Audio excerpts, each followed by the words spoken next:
Welcome everybody.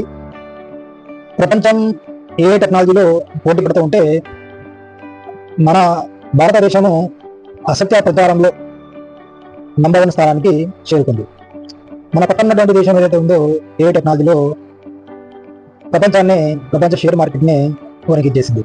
Deep seek అనే ఏ chat బోర్డ్తో, అదేవిధంగా ఎన్నో ChatGPT ఇతరతర సాఫ్ట్వేర్ ఏవైతే ఉన్నాయో అవి వాటిలో పోటీ పడుతున్నాం. కానీ విశ్వగురువు అని చెప్పుకునేటువంటి మనము దేంట్లో నంబర్ 1 స్థానానికి చేరుకున్నామంటే అసత్య ప్రచారాల్లో నంబర్ 1 స్థానానికి చేరుకున్నాం. వరల్డ్ ఎకనామిక్ ఫోరం ఏదైతే ఉందో అది భారతదేశానికి నంబర్ 1 ర్యాంకింగ్, అంటే అసత్య ప్రచారంలో ప్రపంచంలోనే భారతదేశానికి నంబర్ 1 స్థానాన్ని ఇవ్వడం అనేది జరిగింది. ఎంత విచారకరమైనటువంటి విషయం అది. అంటే ఇప్పుడు మనం ఏదైతే చూస్తున్నామో వింటున్నామో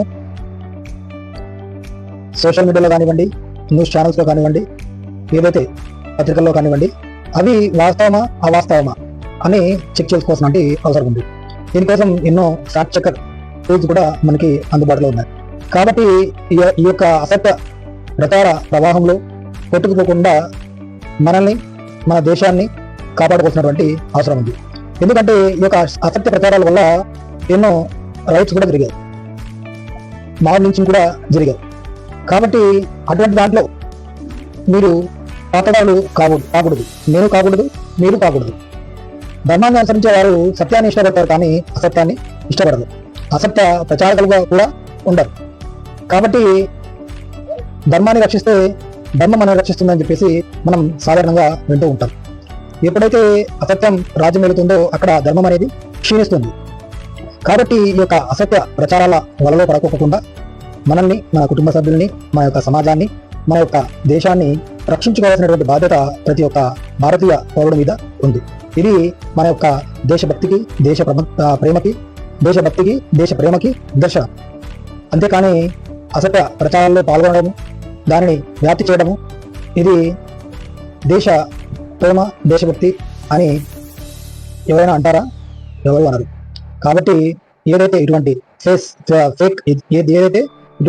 ఫేక్ న్యూస్ ఏదైతే ఉన్నాయో అటువంటి ఛానల్స్ ఏదైతే ఫేక్ న్యూస్ ప్రచారం చేస్తున్నాయో అటువంటి న్యూస్ ఛానల్ని చూడడం, వినడం, వ్యాప్తి చేయడం, యూట్యూబ్ ఛానల్స్ కానివ్వండి, మెయిన్ స్ట్రీమ్ మీడియా అయినా కానివ్వండి, ఏదైనా కానివ్వండి, ఈ యొక్క ఫాస్ట్ యుగంలో చెక్ చేసుకోకుండా ఎంతోమంది ఈ యొక్క ఫేక్ న్యూస్ని ప్రచారం చేస్తూ ఉన్నారు.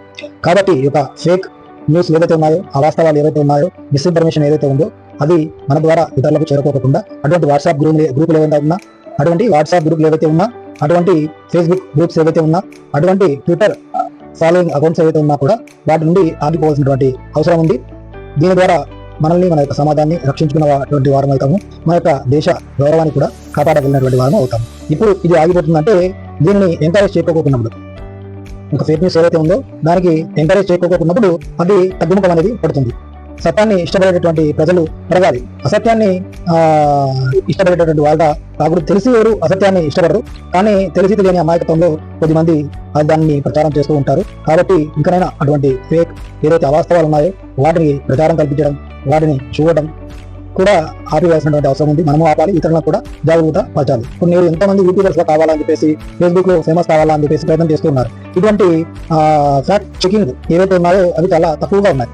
కాబట్టి ఈ యొక్క ఫ్యాక్ట్ చెకింగ్ ఏదైతే ఉందో, నిజాన్ని ప్రజలకు తెలియజేయడం ఏదైతే ఉందో, ఇటువంటి యూట్యూబ్ ఛానల్స్ కానివ్వండి, ఇటువంటి ఫేస్బుక్ ఛానల్స్ కానివ్వండి, ఇన్స్టాగ్రామ్ కానివ్వండి, మంచి అవకాశం. ఎందుకంటే నిజాన్ని ప్రజలకు తెలియజేసేటటువంటి విషయం ఏదైతే ఉందో చాలా ఉన్నతమైనటువంటి విషయం. కాబట్టి సత్యాన్ని ఇష్టపడేటటువంటి సత్యప్రేమికులు అందరూ కూడా ఇటువంటి మంచి పనిని మొదలు పెడతారని చెప్పేసి కోరుకుంటున్నాను.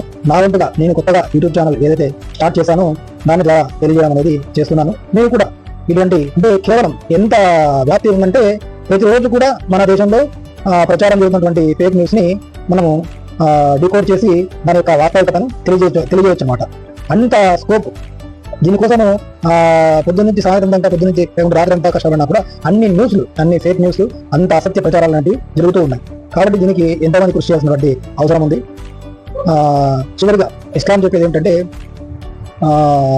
దైవప్రవక్త మొహమ్మద్ సుల్లాహ్ గారు ఏమని చెప్పారంటే, ముస్లిం అబద్ధం ఆడాడు, అని తెలియజేయడం జరిగింది. కాబట్టి తెలిసో తెలియకో ముస్లిం సోదరులు ఎవరైతే ఉన్నారో వారు కూడా ఏదైనా ప్రచారం చేసే ముందర అది వాస్తవమా కాదా అని చూసుకోండి.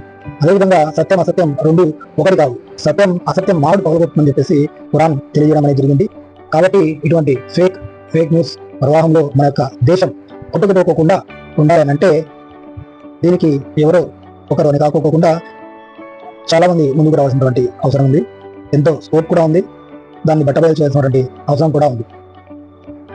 జై హింద్.